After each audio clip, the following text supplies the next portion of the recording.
Turma, muito boa noite, sejam todos bem-vindos. Uma ótima semana aí para todos nós.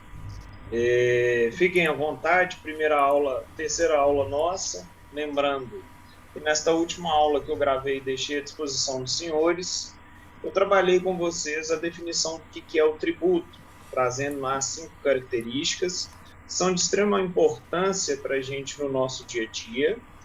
Quando a gente tem aí essas 5 características no nosso dia a dia, muita coisa a gente consegue responder em questões tributárias e em questão de matéria tributária. E falamos ali, de um modo geral, das características básicas dos impostos. Trabalhamos aí a primeira espécie tributária, que são os impostos. Então, eu abro aqui agora para vocês ficarem à vontade e me questionar qualquer eventualidade, dúvida que vocês tiveram do vídeo explicativo que eu postei para vocês ou do material teórico, para a gente fazer uma revisão e bater um papo aqui referente a essa questão. Fiquem à vontade, vamos lá. Professor, Fica. pode ir, Fabrício. Não, vai pode você. ir. Não, eu só queria, no conceituação de tributo, a última característica é a atividade administrativa plenamente Plenamente, vinculada. exatamente. Minha dúvida também. Vamos lá. Então, lembrando, gente? Pegadinha de prova. A gente tem 5 características do tributo, que está lá no artigo 3º do Código Tributário Nacional, e nós temos 5 espécies tributárias. Então, quando eu estou falando em característica do tributo, eu estou falando de que toda prestação pecuniária, compulsória, em moeda ou cujo nela se possa exprimir, que não constitui sanção de ato ilícito, instituído mediante lei e com atividade administrativa plenamente vinculada, que é aquilo que eu postei no vídeo para vocês. Quando eu falo as espécies tributárias, existem 5 tipos de tributo, que nós vamos aprender cada um desses tipos: impostos, taxas, contribuições de melhoria, contribuições especiais e empréstimos compulsórios. O primeiro cuidado é isso, não misturar a espécie tributária com a característica dos tributos. Todas essas características de tributo estão em qualquer uma dessas espécies tributárias aqui, que nós vamos aprender uma a uma. Tá? Aí tem lá a última característica que não ficou muito bem explicado. O que é essa atividade administrativa plenamente vinculada? Nós vamos aprender que os tributos eles podem ser caracterizados como vinculados ou não vinculados. O que quer dizer isso? O tributo, quando ele tem uma característica de ser vinculado, é porque aquilo que você paga do tributo vem para você como uma contraprestação. Então, exemplo, eu paguei uma taxa é um tipo de tributo, para emitir um passaporte. Isso é um tributo vinculado. Ou seja, o que eu estou pagando, eu estou vendo uma contraprestação direta para o que eu estou pagando. Já o tributo que tem uma característica de ser não vinculado, é aquilo que eu pago, mas não necessariamente o que faz nascer a obrigação de pagar vai me trazer um resultado direto sobre o que eu pago. Como assim, professor? Exemplo, você tem um carro. Se você tem um carro, você paga IPVA. IPVA é Imposto sobre a Propriedade de Veículo Automotor. Só que esse IPVA é um imposto. E como eu ensinei, todo imposto vai para um caixa único do governo. Não quer dizer que você pagou um imposto sobre veículo automotor, que o governo vai pegar o dinheiro desse IPVA e vai reverter em questão vinculada a trânsito, a estrada, etc. e tal. Porque imposto tem uma característica de ser não vinculado, ou seja, tudo que é imposto vai para um caixa único do governo. E o governo vai gerir este caixa como ele entende melhor dentro das diretrizes legais e constitucionais. Ou seja, o que ele arrecadou com todos os impostos, ele vai pagar folha de pessoal, ele vai pagar saúde, ele vai pagar educação, ele vai investir em infraestrutura, ele vai fazer uma série de questões dentro das normativas constitucionais e legais. Então, ele tem uma característica de ser não vinculado. Agora, um exemplo, na hora da prova, que a gente tem como essa atividade administrativa plenamente vinculada? Tudo que é recolhido de tributo tem que voltar para alguma atividade administrativa. E essa atividade administrativa é aquela atividade administrativa que você enxerga como dever do poder público. Ou seja, o prefeito de Belo Horizonte resolve criar uma sobretaxação do IPTU para os proprietários de imóveis que se torcem para um time aí que se chama Cruzeiro, né? E aí ele cria essa sobretaxação. Pode isso? Não. Por que não pode? Porque você não pode criar diferenciação na forma tributária, né? E uma brincadeira aqui enchendo o saco de vocês, principalmente aqueles cruzeirenses, né? Que deixa torcer para um time lá. Não tem problema, não tem nada de ilícito torcer para um time lá, né? Pode torcer. Só que aí vamos supor, o prefeito de Belo Horizonte resolve pegar parte da verba de arrecadação tributária, vamos supor, de qualquer tributo de Belo Horizonte, e destinar essa verba para fazer a reforma do Clube Labareda. Eu posso fazer isso? Não. Por que eu não posso? Porque essa atividade não é uma atividade administrativa vinculada ao poder público, porque o Clube Labareda, aí no caso, é uma entidade privada. Então, está equivocado. Agora, o prefeito pode pegar parte do tributo que ele arrecadou e destinar a uma revitalização de uma praça? Oh, perfeito. É uma atividade vinculada plenamente aos atos do poder público municipal. Não tem problema nenhum.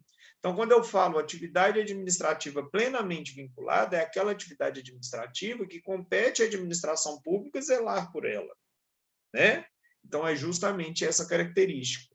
E nós vamos ver mais à frente que, quando eu falar de taxa e preço público ou tarifa, eu desconfiguro uma coisa da outra em questão de tributo. Então, exemplo, passagem de ônibus coletivo é um tributo ou não? Aí, se você parar e falar assim, gente, mas transporte público coletivo é uma atividade administrativa plenamente vinculada? É. O poder público tem que fazer o transporte público. Mas o que eu pago de passagem de ônibus é um tributo? Não. Por que não? Porque, primeiro, eu não sou obrigado a pagar se eu não usar, então não tem compulsoriedade, então perde um dos requisitos lá das 5 características. E, segundo, a passagem de ônibus é estabelecida mediante contrato e não mediante lei. Por quê? Porque as concessionárias que exploram esse serviço público participam de um processo licitatório para ganhar o direito de concessão e exploração dessa linha de ônibus durante um período de tantos anos. Então, olha como é que o direito administrativo é importante. Então olha só, eu nem dei para vocês definição de taxa ainda, e com a simples utilização do artigo 3º do CTN, você já consegue me justificar se aquilo ali é tributo ou não é tributo. Ou seja, uma pegadinha de prova. Porque o legal, turma, principalmente esse artigo 3º, e por isso que eu falo que isso é igual matemática somar e subtrair dentro do direito tributário, é porque se você utilizar esse artigo 3º para tudo em matéria tributária, muita coisa você responde com facilidade. E essa tem que ser a pegada suas.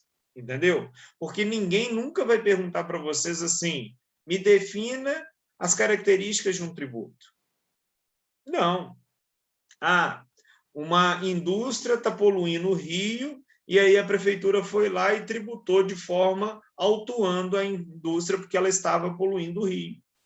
Uai, gente, poluir o rio é o quê? Atividade ilícita. Se é ilicitude, ela aplicou uma multa. Multa é tributo? Não, é diferente. Tributo não constitui sanção de ato ilícito.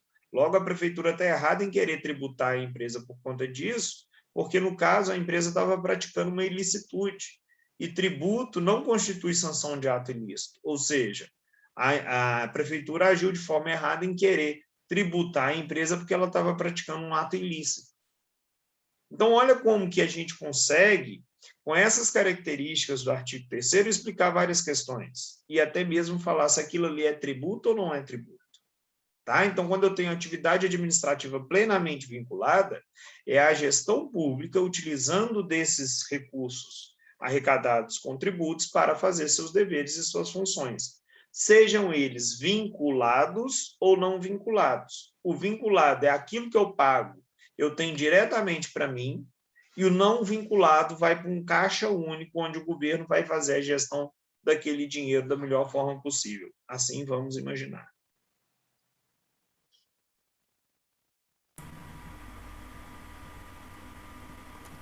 Professor, em relação ao artigo 156, que fala da extinção do crédito tributário, será que você poderia exemplificar cada um deles, especialmente o inciso 6, porque eu não entendi o que é?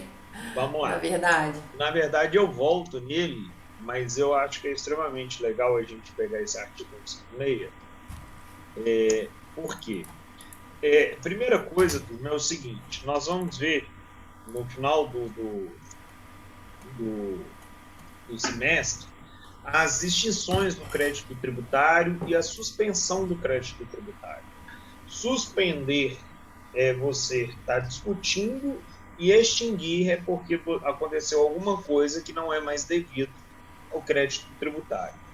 Então, lá no Código Tributário Nacional, o artigo 156 fala: extingue o crédito tributário. Inciso 1, pagamento. Pagamento tranquilo. Cheguei, paguei, quitei meu débito ali, meu tributo que eu devia. Inciso 2, compensação. Compensação é o famoso crédito e débito. Eu tenho um valor para receber de restituição de tanto, e agora eu tenho que pagar tanto, eu vou fazer um encontro de contas. Tá? Mas no final do nosso semestre, eu vou inclusive falar de cada um desses itens, elencando os artigos também no Código Tributário. Porque os artigos que explicam todas essas modalidades estão a posteriori aí do artigo 156. Mas é só para a gente esclarecer aqui inicialmente. Quando eu faço e falo em transação, transação nada mais é do que negociação. Então, a transação ela pode ser feita de uma forma negocial. Tipo, eu tenho um crédito tributário que eu tenho que pagar, e aí eu vou pagar isso aqui com uma negociação. Eu dou uma entrada, eu forneço, isso tem muita questão, imposto de gasolina com o Estado, eu forneço gasolina como uma entrada de um pagamento e o resto eu parcelo, eu transaciono, eu negocio com a administração pública. Tá? Depois, inciso 4, remissão. Remir é perdoar. Então, se eu perdoei, aquele crédito tributário não é mais devido o pagamento dele. Depois entra prescrição e decadência. Prescrição, direito do dever de ação, ou seja, cobrar o crédito devido. Passou aí os 5 anos, que eu ainda vou ensinar para vocês também de uma forma mais detalhada o que é prescrição. E a decadência, que é a perda do direito de constituir o crédito tributário. Então, prescrever é você tem ele constituído, mas não cobrou, e decaiu, você nem constituiu o crédito tributário no prazo legal de 5 anos. O 6 fala conversão de depósito em renda. Nós vamos aprender tudo. Dentro do direito tributário, um determinado valor que você discute, ele pode ser discutido judicialmente, e aí judicialmente você pode pedir várias coisas. Você pode pedir uma liminar, você pode pedir uma tutela antecipada, e dentre essas condicionantes você pode pedir inclusive isso sem ter que pagar este valor. Mas muitas vezes, lá no artigo 151, você tem a possibilidade de fazer o depósito judicial daquele crédito tributário que você discute. Tipo, a Lu está brigando lá porque a empresa da Lu tem um valor devido lá e a Lu fez um estudo e acha que não tem que pagar aquilo ali para o município. Então, ela começa a discutir, começa a judicializar isso aqui. Só que uma coisa é o seguinte, né, gente? Vamos supor que a Lu está discutindo lá R$1.000 por mês. Todo mês vence uma boletinha de R$1.000. Uma coisa é a Lu virar e falar assim, R$1.000 por mês. Outra coisa é, depois de 5 anos de processo, ela ter uma liminar que vai cair e ela tem que pagar esses R$1.000 durante 5 anos com juros, multa, etc. Então, no direito tributário, existe uma condicionante que você, quando discute um determinado valor, você pode depositar em juízo este valor. E o depósito em juízo deste valor vai criar para você uma possibilidade que, se amanhã você perder esse processo, você não vai ter que pagar aquilo que você estava discutindo com juros e multa. Porque o depósito até a data do vencimento em juízo, ou seja, fica lá no processo, não vai para a fazenda, ele suspende multa, juros e atualização. Então, vamos supor que a gente fez o depósito judicial, discutiu o processo todo, mas, infelizmente, no final do processo, a gente perdeu. Né? Quando a gente perde, quem perde é o cliente. Quando a gente ganha, quem ganha é o advogado. Né? Então, o cliente perdeu o processo lá no final. E aí, eu não tenho que pegar e pagar aquele débito todo com juros e multa, porque eu fui depositando mês a mês em juízo. E aí, ao invés do juiz falar assim, ô Lu, vai lá e paga o seu débito, ele vira e fala assim, converta-se o depósito judicial em renda. Ou seja, o que você depositou ao longo de todo aquele processo vai direto para a Fazenda Pública e você não vai ter mais débito com a Fazenda quanto àquela questão, porque tudo estava depositado em juízo. Tá? Isso é uma pegadinha de prova, porque o depósito judicial só suspende. A conversão em renda é porque o processo transitou em julgado, você perdeu, e aquele depósito judicial agora vai ser convertido para Fazenda Pública. Aí, se a Lu tivesse ganhado o processo, o que ia acontecer? Primeiro, que ela não ia ter que pagar. Segundo, que ela ia pedir um alvará para levantar o valor todo depositado em juízo, devidamente corrigido. Tá? Tranquilo até aí, turma? Beleza. Inciso 7 fala: pagamento antecipado e a homologação do lançamento nos termos do disposto do artigo 150. O famoso aí, imposto de renda da pessoa física, né? Todo mês a gente recebe o nosso salário e nós temos aí a retenção na fonte. Então, querendo ou não, o que a gente faz? A gente paga de uma forma antecipada e no início do ano, quando a gente faz o nosso imposto de renda, a gente só está fazendo um ajuste de imposto de renda, porque a maioria das pessoas já tiveram a retenção na fonte. Inciso 8, consignação em pagamento. O que é consignação em pagamento? Eu entendo que eu devo tanto, eu vou lá e consigo em pagamento porque a pessoa não quer receber. Tá? 9, decisão administrativa irreformável. O que é decisão administrativa irreformável? Eu briguei no âmbito administrativo, e aqui é muito interessante, porque o direito tributário possibilita para a gente discutir tudo no âmbito administrativo e judicial. Só que se você já vai discutir no judicial, não adianta depois você discutir no administrativo. E se você discute os dois ao mesmo tempo, não adianta, porque o que vai valer é a decisão judicial. Então, sempre que possível, a minha recomendação é, primeiro reclame administrativamente. Se der certo, ótimo. Se não der, você vai para a esfera judicial. Então, vamos lá. Eu recebi um IPTU que está muito mais caro. Eu fui lá no BH Resolve, fiz um recursozinho administrativo e pedi para reavaliarem.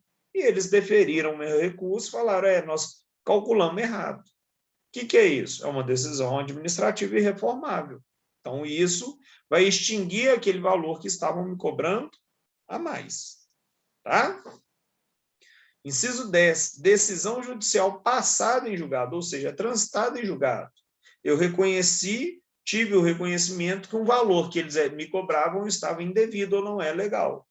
Transitou em julgado, então eu não tenho que pagar e vai extinguir esse valor que eles queriam cobrar. E, por último, dação em pagamento em bens imóveis, na forma e condições estabelecidas em lei. O que é isso? eu ter um débito com a Fazenda Pública e negociar com ela em pagar por um bem imóvel. Marque aí, ó, bens imóveis, tá, gente? Não é bem móvel. Tranquilo? E aí, eu já até orientei algumas pessoas, para quem gosta muito do direito tributário, isso dá até para fazer um artigo com isso. Por quê? Porque a dação em bem... O que é dação em bem? É eu pagar alguma coisa que eu devo com algum bem, seja ele móvel ou imóvel. Só que o inciso 11 ele é restrito e só fala sobre bens imóveis. E aí nós temos algumas situações, tipo, a Lu é uma contribuinte empresária toda certinha. Todo mês lá, ela quase morre do coração para pagar os tributos dela em dia bonitinho. O João das Couve é um contribuinte todo errado, né? Todo mês ele faz lá coisa errada, nunca paga direitinho e não está nem aí. Aí suponhamos que os dois trabalham no ramo de informática, né? E a Lu tem todas as certidões bonitinhas para participar de licitação pública, etc. e tal. E aí o João das Couve vai lá no estado de Minas e fala assim, ô estado, eu estou devendo aí 100 mil reais de ICMS, mas eu não tenho condições de pagar isso de uma vez, não. Aceita uma entrada aí de suprimento de informática meu e o resto eu vou parcelar. E aí? Vocês acham que isso tem jeito ou não? Tem. Tem muito órgão público que aceita isso. Só que isso está certo ou errado? Depende. Depende do ponto de vista que você está e depende de quem você vai defender. Aí é a vantagem do direito, né? Por quê? Porque se você for defender o João das Couve e o Estado, você vai falar que a intenção do fisco é receber a qualquer custo. E ele recebendo um bem material que vai ser útil para ele, excelente. Se você for defender a empresária Lu, você vai defender falando que o quê? Ela paga tudo em dia, paga tudo certinho, e ela está ali buscando poder participar de processos licitatórios públicos. E uma vez que o governo privilegia pessoas que não pagam em dia e não têm as suas certidões em dia, ela está desprivilegiando aquelas pessoas que fizeram tudo certinho. Então, existem N motivos e N formas de você discutir. Então, existem umas colocações e umas jurisprudências e até mesmo algumas doutrinas que discutem bem essa questão aí do inciso 11. O que é a dação de bens aí e se é só imóvel ou se isso pode estender a uma aceitação de bem móvel, tá? Aquele livro do Direito Tributário Esquematizado, ele fala muito bem isso. Ele tem uma parte lá que ele trabalha muito bem esse inciso 11 aí, tá? Do artigo 156. Tranquilo até aí, turma? Dúvidas? Ajudou, Lu? Ajudou. Ajudou sim, obrigada. E aí, mais quem? Turma? Deixa eu ver se eu acho uma coisa aqui enquanto vocês me perguntam mais coisas. Pode falar, gente.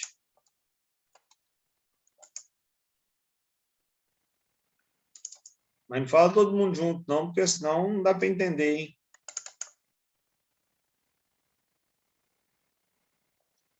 Professor, aqueles artigos lá da Constituição, acho que é o 56 ou 59, 157 a precisa saber 159. deles.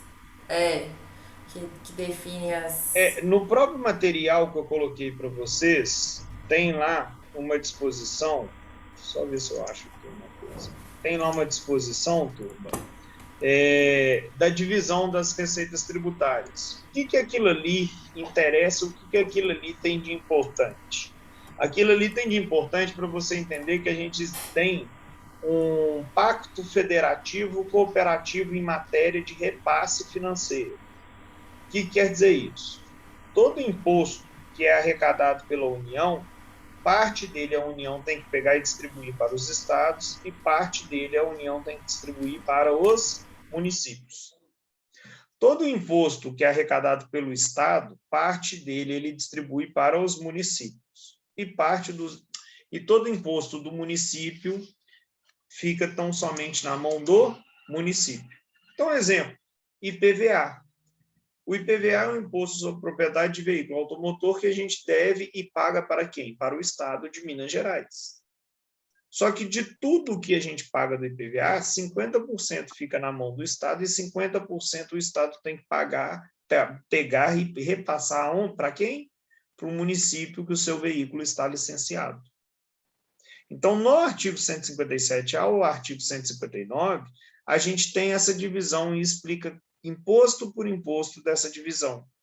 E aí, aquele quadro que eu coloquei para vocês no material teórico nosso, já vem com isso tudo mastigado. Tipo, um imposto de renda, 25% é destinado para os estados e outra parte para os municípios. Então, é para vocês entenderem essas questões da divisão desses repasses dos impostos aí. Ok? Dentro do nosso sistema. Essa é a importância que a gente tem dessa situação. Então é só entender, né? A gente não precisa saber tudo isso aqui, não, né? Não, é entender. Alguns são básicos. Cobra em prova? Raramente cobra, mas é uma coisa muito simples, tipo, IPVA é meio a meio, entendeu? O ITR, você pode ter o repasse integral, mas quando eu falar do ITR eu vou ensinar. Mas todos esses impostos nós vamos trabalhar e falar eles um a um. Então, acaba que a gente acostuma. Tá? Beleza.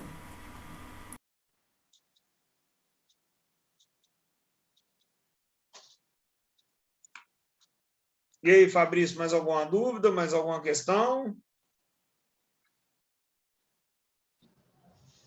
Não, professor, por enquanto, tranquilo.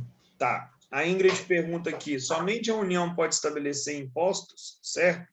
É o seguinte, turma, a Constituição, no seu artigo 153, 155 e 156, nomeou os impostos para cada ente federado. Então, o 153 tem os 7 impostos da União, o 155 os 3 impostos do Estado e o 156 os 3 impostos do município. Ela apenas nomeia. Então, fala lá, caberá aos municípios instituir imposto sobre serviço, IPTU e imposto sobre transmissão de bens imóveis.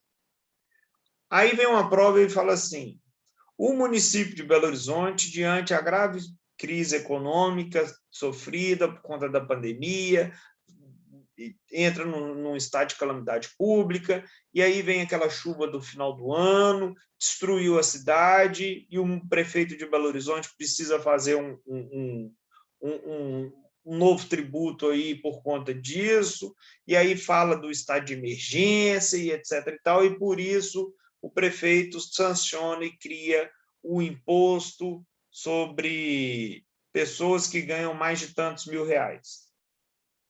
Pode ele fazer? A questão está linda e maravilhosa. Eu estou falando de emergência, eu estou falando de causa, eu estou falando de despesa, eu estou falando que o município está quebrado, eu estou falando que a chuva acabou com o município, eu estou te deixando todo sentimental por conta disso tudo e que todo mundo entende que o município tem que fazer caixa. Aí vai lá e fala. E aí o prefeito cria um novo imposto sobre quem ganha mais de tantos mil reais. Certo ou errado? Errado. Por quê? Porque a Constituição nomeou apenas 3 impostos para o município. Imposto sobre serviço, IPTU e ITBI. Se não for esses 3, o município não pode criar mais nenhum outro imposto. A única entidade da federação que pode criar novos impostos, além desses que estão contidos na Constituição, é a União. Então, a capacidade da União para criar novos impostos, se não esses que estão na Constituição, é chamada de capacidade residual. E isso está lá no artigo 154 da Constituição. Então, somente a União poderá criar novos impostos, se não aqueles contidos na Constituição, mediante lei complementar e por conta de uma questão justificada e que também não tenha base de cálculo idêntica aos impostos já contidos e outros tributos contidos no sistema. Tranquilo? Então, sim, cuidado com isso. Diga aí, Ingrid. Então, Eduardo, eu que peço. A lei complementar, então, ela ela pode ou não estabelecer é, esses critérios de tributação sem prejuízo da competência da União por lei? Só para a União, só a União que tem competência. E aí vem outra pegadinha de prova. Eu falo isso tudo e falo que a União que está criando um novo imposto, tudo certinho, tudo de acordo com o artigo 154, mas aí eu coloco que foi mediante lei ordinária, certo ou errado? Erradíssimo. Marque aí o artigo 154 da Constituição. Lei complementar, sempre por lei complementar. Você chamou uma atenção que é muito importante isso, tá? Então, eu coloco lá, o presidente do Brasil resolve instituir um novo imposto, diferente tal, justifico tudo bonitinho, e aí essa lei ordinária é aprovada. Certo ou errado? Errado. Por quê? Porque o artigo fala que tem que ser mediante o quê? Lei complementar. Lei complementar. E Ótimo. vocês aprenderam que lei complementar exige quórum qualificado e aprovação nas duas casas do Congresso. Ok, obrigada, Eduardo. Nada. Professor, Diga. no caso, o imposto tem esses limites, mas a criação de taxa, o município pode criar taxa, não existe bitributação, é livre a criação de taxa? Sim, mas deixa a taxa para a nossa próxima aula, porque eu vou entrar e explicar ela toda e vou contar as pegadinhas de taxa depois para vocês. Tá? É só porque eu não dei ela ainda, que senão eu vou atrapalhar a cabeça nossa aqui. Professor, na Constituição, nesse artigo 145, fala que tem um imposto ainda por instituir, que é esse tal desse IGF. Esse IGF tem alguma coisa a ver com grandes fortunas, que é alguma coisa que eu vejo discutindo muito no âmbito político? Sim, então vamos lá.